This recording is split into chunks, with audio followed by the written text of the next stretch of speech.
Community Motors West Side, the GM Superstore next to Cinema West. Community Motors of Mason City, we give you more.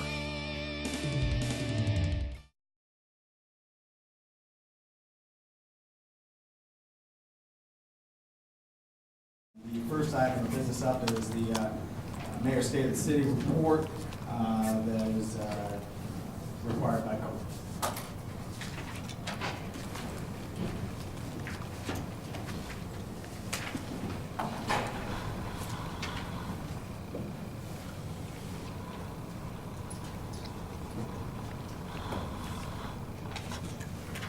Council members and citizens, I come before you this evening to report that the state of Mason City is strong and we have momentum.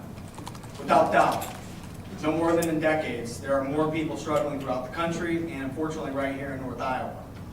One would have had to have their head in the sand to notice that it's been a struggle here in Mason City.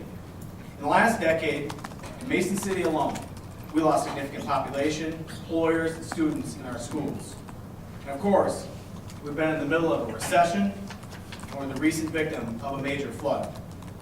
The totality of our environment has produced significant challenges, our largest of which is retention of our next homegrown generation who grew up here in our fine Mason City private and public schools and then received their college degree but went on to start their careers elsewhere away from their families.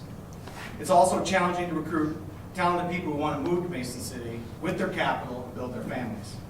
Much of that can be traced to a city government that wasn't always hitting on all cylinders.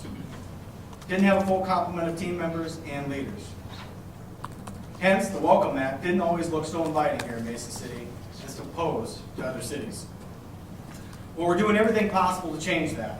The Mason City voters spoke decisively in this last election to help influence those results.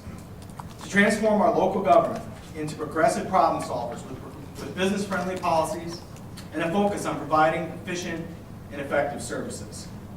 This group recognizes that the most valuable dollar there is our taxpayers, and we want to honor it by providing the best bang for the buck we can and still be effective. Despite all the doom and gloom and the national recession, we're experiencing a remarkable period here in Mason City, our own River City Renaissance. This town has made a conscious decision to lean forward, and the results are palpable. I view it in my head like an IMAX movie. I started at the wonderful Architectural Interpretive Center at the Stockman House, traveled through Rock Glen, Rockcrest, up Willow Creek to the Music Man Bridge, over to the amazing McNider's Art Museum, to the gorgeous new Mason City Public Library, and across the street to Meredith Wilson's Boyhood Home and Music Man Square. Into the redesigned downtown streetscape and ending at the rebirth of the historic Park Inn Hotel and the new plaza. Folks, the cultural crescent in Mason City is alive, and we're feeling it. We can see it. There are new businesses forming downtown on and off the streetscape. Our businesses are feeling the results as people walk in their doors, and our streets have travelers from all over the world and the country. We continue to be positioned well as the 16th largest city in the state and rank all the way down at 406th in consolidated taxes, with only Dubuque, Bettendorf, Ames, Cedar Falls, that are larger cities, having lower taxes. And of the cities over 25,000 in Iowa, there are 21 of them. Mason City has the 5th lowest taxes. In addition, Mason City continues to have one of the lowest cost of living standards in national surveys. Frankly, we're positioned as one of the best values in the state, if not the country, to live, work, and prosper. When I started my campaign for mayor, which seems like ages ago now, I constantly talk about how we need to work the prospect numbers, be more aggressive, be disciplined, be diligent, so we can get that economic flywheel in Mason City moving, take advantage of our assets. You see, that is the way I look at it. Our economic flywheel, in my view, had forces on it from all sides and was standing still. In some cases, moving the wrong way. But I believe our citizens have successfully put the right forces in place and we're moving the flywheel forward in the right direction. And I believe it is accelerating as I speak. My goal is to get it moving fast enough that it cannot be stopped. Our number one priority has been jobs. That was a strategic shift to openly commit to putting policies and agreements in place that will increase the competitiveness of our community. In the past, our stance has been that we don't recruit or create jobs. We still don't, directly. But we're committed to actively producing a favorable job climate. I applaud council on that commitment. You see, in Mason City over the last 12 years, with the exception of the last 2, the city of Mason City had completed only 10 economic development agreements that increased tax base and jobs in town. It's less than 1 a year. I found that to be completely unacceptable. After tonight, we will have shepherded through, since 2010, 8 development agreements to strengthen Mason City, either by retaining or creating new jobs and creating tax base. That is over 4 times the annual rate of the previous 10 years. The results of those agreements have increased job creation at over 35% annually, and annual capital investment over 250% annually in the last 2 years. We haven't stopped there either. We're also pushing to improve the policies within our city. They signal how serious we are about creating a business climate suitable for expansion. At the beginning of the previous year, during the State of the City, I introduced a number of concepts to improve our situation. Almost all of them have been achieved this past year. I introduced the idea of a tax rebate on the improvements to residential property. The idea is to spur movement in the construction industry and improve our long-term valuation outlook. I'm happy to report that our council directed staff to develop a residential rebate program on new and remodeled homes for them to entertain. This was a progressive step, and they unanimously approved a 5-year 100% property tax rebate offered to all residential properties in town on the improvement of their asset. So if a family constructs a new room, kitchen, garage, which is worth $20,000, they will be rebated the taxable value improvement 100% over the next 5 years, up to $75,000 worth of value, the highest allowed by Iowa law. In addition, if a family built a new home, they would receive a 5-year 100% rebate on the taxable value of the new home, with the difference being the price of the property pre-improvement, same $75,000 limit. Better yet, though, there is a 5-year 100% rebate for the entire value of the improvement on slum and blighted neighborhoods and flood homes. This program incents our citizens to act on improving their property and spur an increase of work for our local residential construction industry. 18 projects have already moved forward in a short period of time, and we hope to see many more. Mason City also applied for and won a $500,000 grant from IDET through Main Street, Mason City, to improve the appearance of Main Street businesses after a contentious 4-2 vote. To be eligible and awarded the grant, we had to commit approximately $50,000 to receive around $100,000 of tax increment financing match. 5 local banks, our partners, Community, First Citizens, NSB, Clear Lake Bank, and Farmers State Bank, stood ready to commit an unprecedented pot of $5 million in low-interest commercial loans to our downtown partners to complement the revolving loan fund and the IDET grant that is combined with a 10% match for the property owner. In total, a $50,000 commitment from Mason City was leveraged into a potential $5.65 million flowing through our local economy and improving the value of our downtown. I also began advocating for consolidating our TIF districts to make Mason City more competitive, similar to Clear Lake did 9 years ago, combining all their TIF districts into one large district. That enables the community to funnel TIF funds throughout the city to worthy projects. We're in a position where we aren't generating TIF funds at the same rate. We're able to transport them as effectively as other communities. I believe that this was a very good move for Mason City. This past year, your council authorized and underwent a process to refine our TIF districts. Council's goal was to optimize our current districts and allow us to strategically leverage our resources and add valuation at a more aggressive rate. For example, Clear Lake actually uses 100% of their TIF money to build their valuations.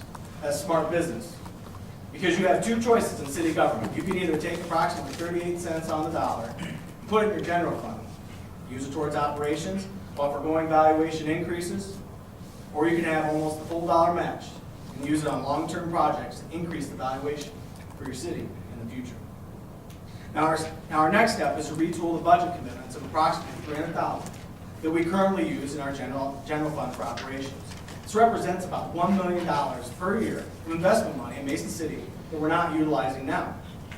Ideally, TIF funds should be used for valuation increasing projects, not operating expenses. It's like spending as if discretionary income, your annual contribution to your 401k, and denying yourself the principal, the company match, and the ROI. Therefore, reduce the amount of principal you have to produce returns on investment for your future. Families don't do that at their kitchen tables, and our city shouldn't either. We also built strong relationships with our partners in Clear Lake and Cerro Gordo County. For too long, we had not worked together. Much of it had to do with them not trusting in Mason City's government. But I believe that regionalization and the steps that have been taken to form a regional EDC were important. The problem was reconciling the Clear Lake and Mason City EDCs. We had various assets and revolving loan funds, and Mason City had a threatened revenue stream year after year with council. Clear Lake had a funding mechanism set in place by formula and required that we commit to constant funding before entering into an agreement. With the help of former Councilman Nelson, we pushed through 3-year constant funding commitment, 5-1. Therefore, resolving that difference with Clear Lake, I'm happy to report that the North Iowa Corridor EDC has been reconciled into one EDC and is a powerful tool for North Iowa and already is yielding results. I suspect you also might be wondering about the MPC, the Multi-Purpose Center. Council's #1 priority last year was to determine the feasibility of a multi-purpose center. Your council unanimously approved a committee of citizens engaged in that benefit and sustainability of this project, led by Chairman Tim Latham. This committee did tremendous work. They reported back to council that there was indeed a significant demand for an addition of this nature in Mason City.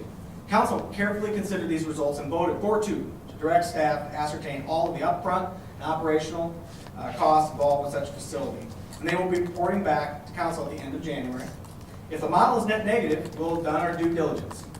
However, if staff can find a business model that is net positive, there's an impressive opportunity for Mason City to have a downtown hockey and event center. It no doubt would spur a significant increase in activity, a central core, complement its existing assets, and be an impressive marketing tool as Mason City expands in the future.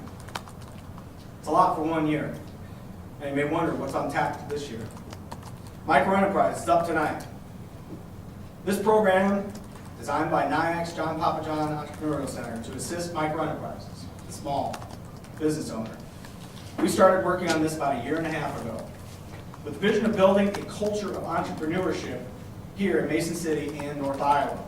We recognized over 80% of our economy is generated from the small businesses of 5 or less employees, and every dollar has a multiplier of 5 to 7 times. This innovative 3-year program will provide funds to invest locally in businesses, potentially in capital improvements, a website, or pushing one over the hump to hire an additional employee. It also provides the small business owner access to the expertise, tools, and sounding boards of the award-winning John Papajohn Entrepreneurial Center to expand our already existing small businesses. This microenterprise initiative was presented to the North Iowa Corridor Board and unanimously received their endorsement as an innovative tool for small business. It failed, tragically, 3-2 last year after an ill-informed debate. I urge consideration and approval by our council so it can be deployed as soon as possible to give our small business this innovative resource. We should be committed to building a culture that fosters the next Curtis or Metalcraft. And then our challenge would be not to lose the next Kingland. We also need to get common ground discussions and agreements done. It was sidetracked this last year once we got moving on consolidating the North Iowa Corridor, which is a huge success, but bottom line is sidetracked. Common Ground is an initiative that creates a detailed plan on how Mason City, the county, and Clear Lake are going to develop the corridor between the two communities. Common Ground identifies how we should annex, provide infrastructure, and develop the land in a cohesive and planned manner. Clear Lake and the county stand ready to move forward with this initiative, and Mason City should also this year. If you fail to plan, you plan to fail. We have to plan to succeed, and I intend to push this process. I also would like to start to build the foundation for Mason City to transition into the future with the vision of becoming a sustainable community. There are 3 key components that overlap each other: economic prosperity, social and cultural vibrancy, and environmental or ecological integrity. Ideally, Mason City will start to develop and implement a community-defined sustainability plan. There will be a top council goal in the next 2 years, and our future priorities will buttress this vision. One example where all 3 sustainability components overlap is taking advantage of the positioning of 3 boards and commissions who happen to have the same city department as their liaison: Main Street Mason City Environmental Stewardship Advisory Commission, and historic preservation. My challenge to them is for them to work together to advise us, council, how to encourage development of existing buildings in our central core to be economically viable from the second story level. Are there adjustments to codes or programs that we can utilize or create to improve the viability and continue to reinvigorate the central core while preserving our history and being environmentally friendly? Speaking of being environmentally friendly, we should also remain focused on sustainable businesses that use renewable resources to produce saleable commodities. Agribusinesses such as Golden Grain, AGP, or Soy Energy. Of course, waste energy opportunities like CES is an example of a potential business that would lower our carbon footprint, utilize federally funded carbon credits, make Mason City and North Iowa a 100% recyclable community, and could potentially provide capital to the landfill of North Iowa to begin and start harvesting methane. And let's not forget about the Governor's Blue Zone Wellness Program that Mason City stands a strong potential to be a part of. This program has garnered widespread engagement from our public and broad support from our business leaders. It is an opportunity to increase the quality of life of our citizens here in Mason City and in North Iowa by building a culture of wellness that lowers our healthcare needs and turns upside down the initial delivery methods of healthcare. A final aspect we need to achieve this upcoming year is our city government. We must live our mission statement. Our mission statement says we'll provide efficient and effective city services and infrastructure with sound fiscal policies that create an enjoyable quality of life and a safe and viable community. Last year, City Administrator Trout was committed to leading our LEAN initiative to fulfill Mason City's mission statement. Mr. Trout included the funding of a LEAN consultant in the budget, and it was removed undesirably by a few members. This next year, it should be funded. This year, we will work with and empower our finance staff to identify processes that can be improved to better serve their customers, the taxpayers. They will work with cities like Fort Dodge, who's on their own LEAN journey, and as a city, we'll become members of the Iowa LEAN Consortium, instead of just having Mr. Trout there. So they can interact with other businesses and government entities to share best practices. This is an important process. We have to become more efficient in this competitive world of ever-shrinking budgets. It is our responsibility as a taxpayer to do this. As it turns out, budget season is upon us. So is the next legislative session. We do not know what will come out of this next session, but political parties believe something will happen with commercial property taxes. Council's goal should be to pass a balanced budget with expenditures that do not exceed revenues. We also should start doing some strategic planning for how council will deal with the impending reductions in revenue. It will be incumbent on our staff to prioritize our spending and provide solutions to present to our council so we can achieve this goal. I have challenged our city administrator and our finance director to be innovative in their approaches and not to limit themselves to previous council decisions or policies. We'll also continue to invest in infrastructure. A year ago, we leveraged federal and state dollars to do significant projects, like the Highway 122 widening that represented over $3.3 million. Currently, we're repairing or replacing $5 million worth of sanitary sewer to continue to serve our citizens. In addition, in conjunction with NIAC, we built a new fire training center on NIAC's property, so North Iowa fire departments can train more effectively. The results I'm talking about here today were produced with the cards we were dealt. And they always remind me of a poem that I like to close with. It's called Builders and Records. I watched them tearing a building down, a gang of men in a busy town, with a heave-heave-ho and a lusty yell. They swung a beam, and a wall fell. I asked the foreman, are these men skilled? Like the men you'd hire if you had to build? He laughed and replied, no indeed. Just common labor is all I need. I can easily reckon a day or two what builders have taken years to do.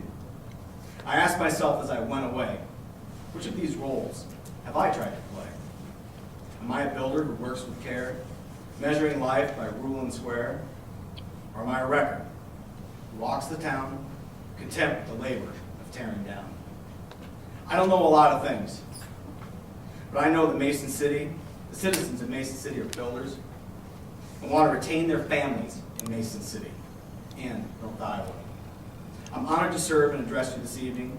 On behalf of the Mason City City Council and myself, I thank you for your citizenry in Mason City, and I encourage you to support council members that want to be a part of the solution. I believe we have a full complement of builders now at the table. Good evening, everyone. Let's get to